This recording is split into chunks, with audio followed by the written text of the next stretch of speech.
अस्सलाम वालेकुम। Second year math exercise आज हम करने जा रहे हैं 5.2 एंड 5.3। 5.2 और 5.3 में सिर्फ और सिर्फ एक फंक्शन का डिफरेंस है। ठीक है, तो 5.2 का ही पहले क्वेश्चन हम करेंगे, तो इसी को आगे एक्सटेंड करेंगे, एक स्टेप मज़ीद होगा, उसके बाद ये 5.2 ही 5.3 बन जाएगी। तो क्वेश्चन आपके सामने ये लिखा हुआ है, इधर 4 कंस्ट्रेंट्स लिखी हुई हैं, इनको प्रॉब्लम कंस्ट्रेंट्स कहते हैं और इनको नॉन नेगेटिव कंस्ट्रेंट्स कहते हैं। अब नॉन नेगेटिव कंस्ट्रेंट्स अगर x greater than equal to zero, y greater than equal to zero हो, तो इट मीन्स आपके पास जो भी सॉल्यूशन रीजन आएगा वो रिस्ट्रिक्ट हो जाएगा फर्स्ट क्वाड में। क्यों? क्योंकि x ग्रेटर दैन ज़ीरो का मतलब first and fourth quad, and y greater than equal to zero का मतलब है फर्स्ट एंड सेकंड क्वाड। तो first and fourth, first and second, इन दोनों में कॉमन रीजन आ गया फर्स्ट क्वाड। तो जब भी ये दोनों कंस्ट्रेंट्स लिखी होंगी, इनको कहते हैं नॉन नेगेटिव कंस्ट्रेंट्स, और इनका एक और नाम है डिसीजन वेरिएबल्स। क्लियर है? तो जब भी ये नॉन नेगेटिव कंस्ट्रेंट्स लिखी होंगी, तो आपको बाउंड किया जा रहा होगा कि आपने जो सॉल्यूशन रीजन लिखना है वो फर्स्ट क्वाड्रेंट में बाउंड होना चाहिए, यानी कि उसका कोई भी शेडिड एरिया जो है वो ना तो सेकंड क्वाड में हो, ना थर्ड क्वाड में, और ना ही फोर्थ क्वाड में। तो ऐसा रीजन जिसको फर्स्ट क्वाड में रिस्ट्रिक्ट कर दिया जाए उसको कहते हैं फिजिबल रीजन। तो इसकी ये डेफिनेशन भी आपको टेक्स्ट बुक पे 238 पेज पे मिल जाएगी। लिखा हुआ है जी, a region which is restricted to the first quad is called feasible region. अच्छा जी, अब इस क्वेश्चन को स्टार्ट करते हैं। ये क्वेश्चन इस तरह से लिखा होगा और इसके साथ लिखा होगा, graph the feasible region of the following system of linear inequalities and find the corner points in each case. ये क्वेश्चन नंबर 1 है, और सेकंड क्वेश्चन में लिखा हुआ है and find the corner points in each case. अच्छा जी, ये दोनों क्वेश्चन सेम है। एक्सरसाइज 5.2 में आपको सिर्फ ये लिखा हुआ है और आपको कहा जा रहा है सिंपली ग्राफ बनाएं और कॉर्नर पॉइंट्स फाइंड करें। तो सबसे पहले इतना हम सॉल्यूशन कर लेते हैं, ग्राफ बनाते हैं और कॉर्नर पॉइंट्स फाइंड करते हैं, देन हम 5.3 की तरफ मूव करेंगे। तो ग्राफ बनाना आपको प्रीवियस वीडियोस को देख के आ चुका हुआ है। सॉल्व कैसे करना है, इस कंस्ट्रेंट को हम इक्वलिटी में लिखते हैं और इसमें एक दफ़ा x को ज़ीरो पुट करें। तो जब x ज़ीरो पुट किया जाएगा तो आपके पास y क्या आ जाएगा, y आपके पास आ जाएगा 2y इज़ इक्वल टू 8 रह गया, x ज़ीरो हो गया, और यहाँ से y आपके पास आ गया 2 डिवाइड होना है तो 4। तो आपके पास एक कॉर्नर पॉइंट आ गया 0 4। अब जी दूसरा कॉर्नर पॉइंट आपको कैसे मिलेगा, आप अब y को ज़ीरो पुट करें, put y is equal to 0। तो y को जब हम ज़ीरो पुट करेंगे तो यहाँ पर आ जाएगा minus x is equal to 8। तो यहाँ से x क्या आ गया, -8। अब आपके पास पॉइंट आ गया है -8 0। ये सेकंड पॉइंट आपके पास आ गया। इसी तरह से हम इसका टेस्ट पॉइंट भी चेक कर लेते हैं इनइक्वालिटी में पुट करके। इनइक्वालिटी है यहाँ से 2y minus x less than 8। तो एट टेस्ट पॉइंट 0 0 आपके पास क्या आ जाएगा, 0 माइनस 0 यानी कि 0 लेस देन 8। तो 0 8 से लेस ही होता है, तो ये आपके पास आ गया ट्रू आंसर। अब सबसे पहले इसका ग्राफ हम बना लेते हैं।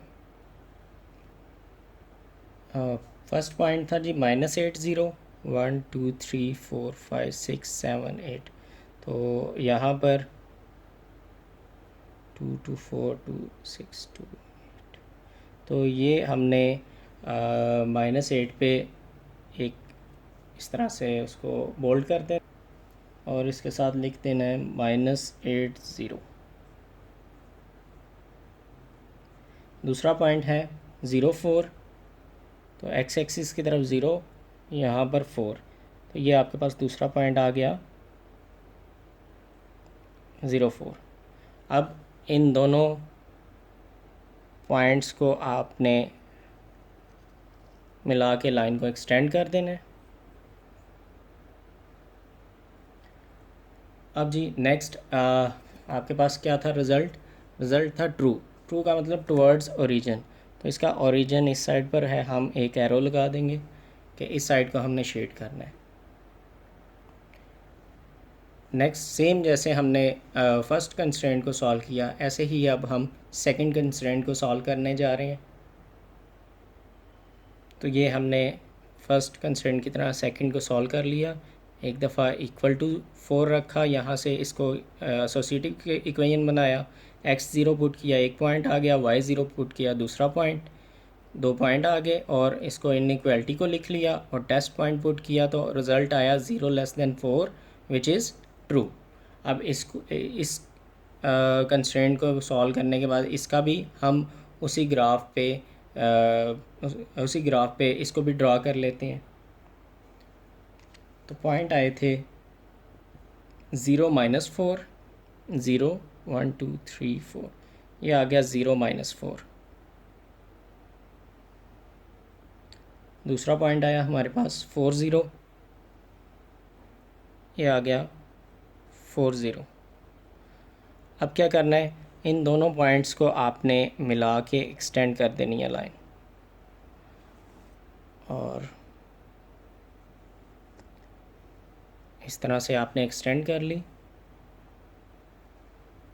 अब ये लाइन जो है यहाँ पर आके एक दूसरे को इंटरसेक्ट कर रही हैं दोनों लाइंस। अब इसका रिज़ल्ट क्या आया था, इसका रिज़ल्ट भी ट्रू आया था, तो हमने इसको भी जो शेड करना है टुवर्ड्स ओरिजिन करना है। अब इनका कॉमन रीजन जो आ रहा है वो कॉमन रीजन है यहाँ से स्टार्ट हो रहा है, इसके अंदर आपने रहना है, क्योंकि इस लाइन से नीचे नहीं आना, इस लाइन से ऊपर नहीं आना। तो अब हम ड्रा करेंगे इसका रीजन, फिजिबल रीजन, अभी हम सॉल्यूशन रीजन ही ड्रा कर रहे हैं। अब देखें, आपको यहाँ पर क्वेश्चन में ये चीज़ें गिवन है, non negative constraint decision variables, x greater than equal to 0, y greater than equal to 0।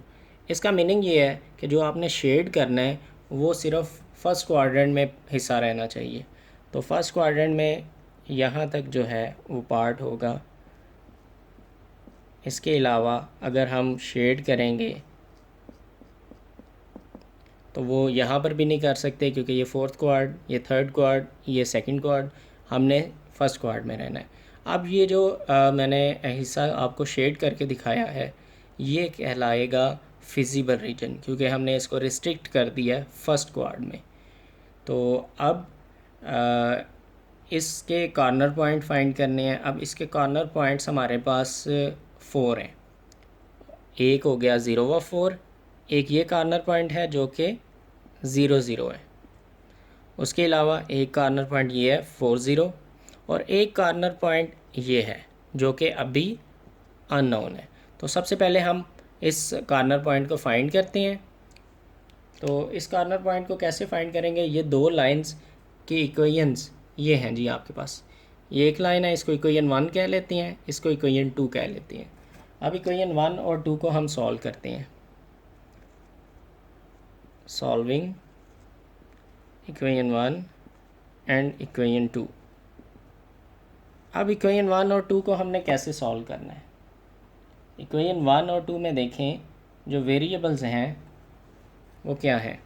एक है 2y minus x is equal to 8, इसको हम लिख लेते हैं -x + 2y is equal to 8।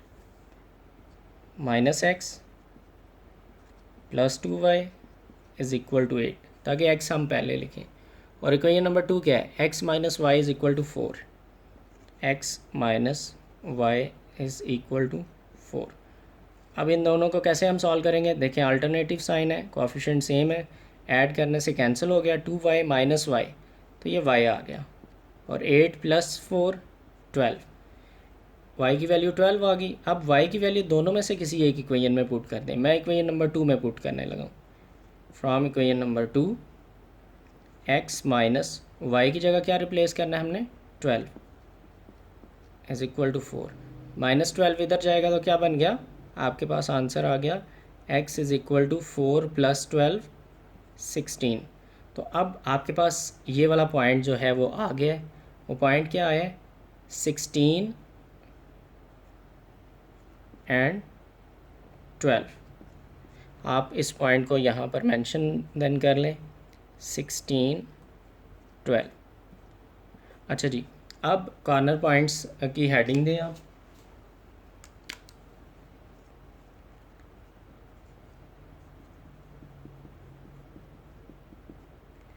और जो कॉर्नर पॉइंट्स हैं इस फिजिबल रीजन के वो लिखने।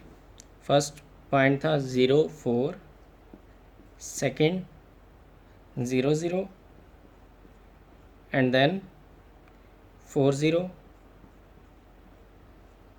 और एक जो आपने फाइंड किया है फोर्थ इसका फिजिबल रीजन का कॉर्नर पॉइंट 16 12।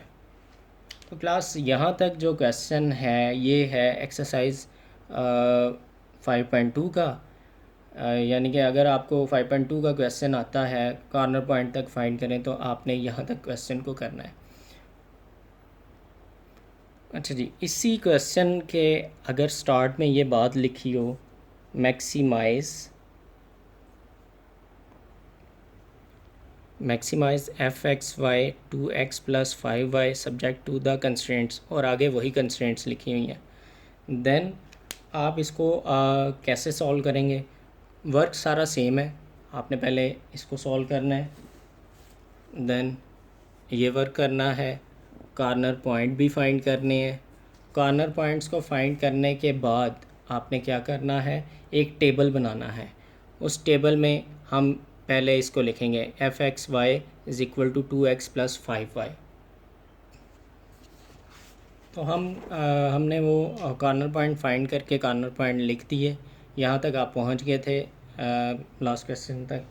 तो उसके बाद आपने क्या करना है, उन कॉर्नर पॉइंट देखें, पॉइंट्स और भी हैं, 0 -4 भी है, सॉरी ये मिस्टेक है, 4 0 था, 4 0। अच्छा जी, कॉर्नर पॉइंट तक हम पहुंच गए। देखें कॉर्नर पॉइंट और भी हैं, 0 -4 0 -8 0 भी है, लेकिन वो फिजिबल रीजन के नहीं है। आपने जो यहाँ पर लिखने हैं वो फिजिबल रीजन के कॉर्नर पॉइंट होने चाहिए। तो वो कॉर्नर पॉइंट्स को मैं यहाँ पर लिख रहा हूँ, 0 4 0 0 4 0 एंड देन 16 12।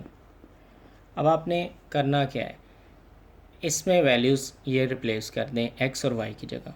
तो फर्स्ट वैल्यू रिप्लेस की, x की जगह 0, y की जगह हमने 4 पुट करना है, तो 5 4 20, फाइनल आंसर 20 आ गया।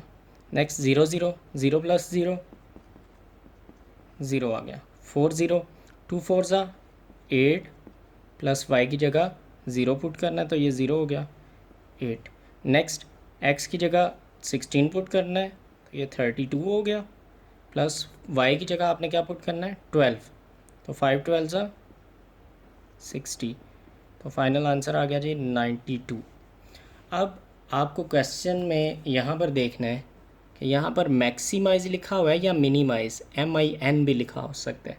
तो अगर तो मैक्सिमाइज़ आए तो सबसे बड़ी वैल्यू कौन सी है और कहाँ पर है वो लिख देना है, और अगर मिनिमाइज़ आए तो सबसे कम आंसर कहाँ पर आया है और किस पॉइंट पर है वो लिख देना है। तो इस वक्त मैक्सिमाइज़ का पूछा जा रहा है, तो हम कहेंगे मैक्सिमाइज़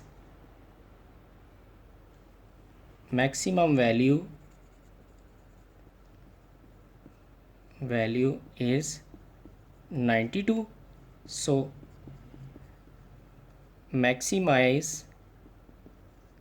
at, अब कहाँ पर मैक्सिमाइज हो रहा है, कौन से पॉइंट पर, उस पॉइंट को लिख दें 16 12। तो यहाँ पर आपका 5.3 का क्वेश्चन कंप्लीट हो जाएगा। यानी कि बात ये है कि सारा सॉल्व यहाँ तक 5.2 वाला है, सिर्फ ये एक टेबल है और एंड पे ये वैल्यू लिखनी है, आंसर लिखना है फाइनल, और ये 5.3 आपके पास बन जाती है। तो बाकी क्वेश्चन जो 5.3 के हैं अब वो आप इसी तरह से कर सकते हैं।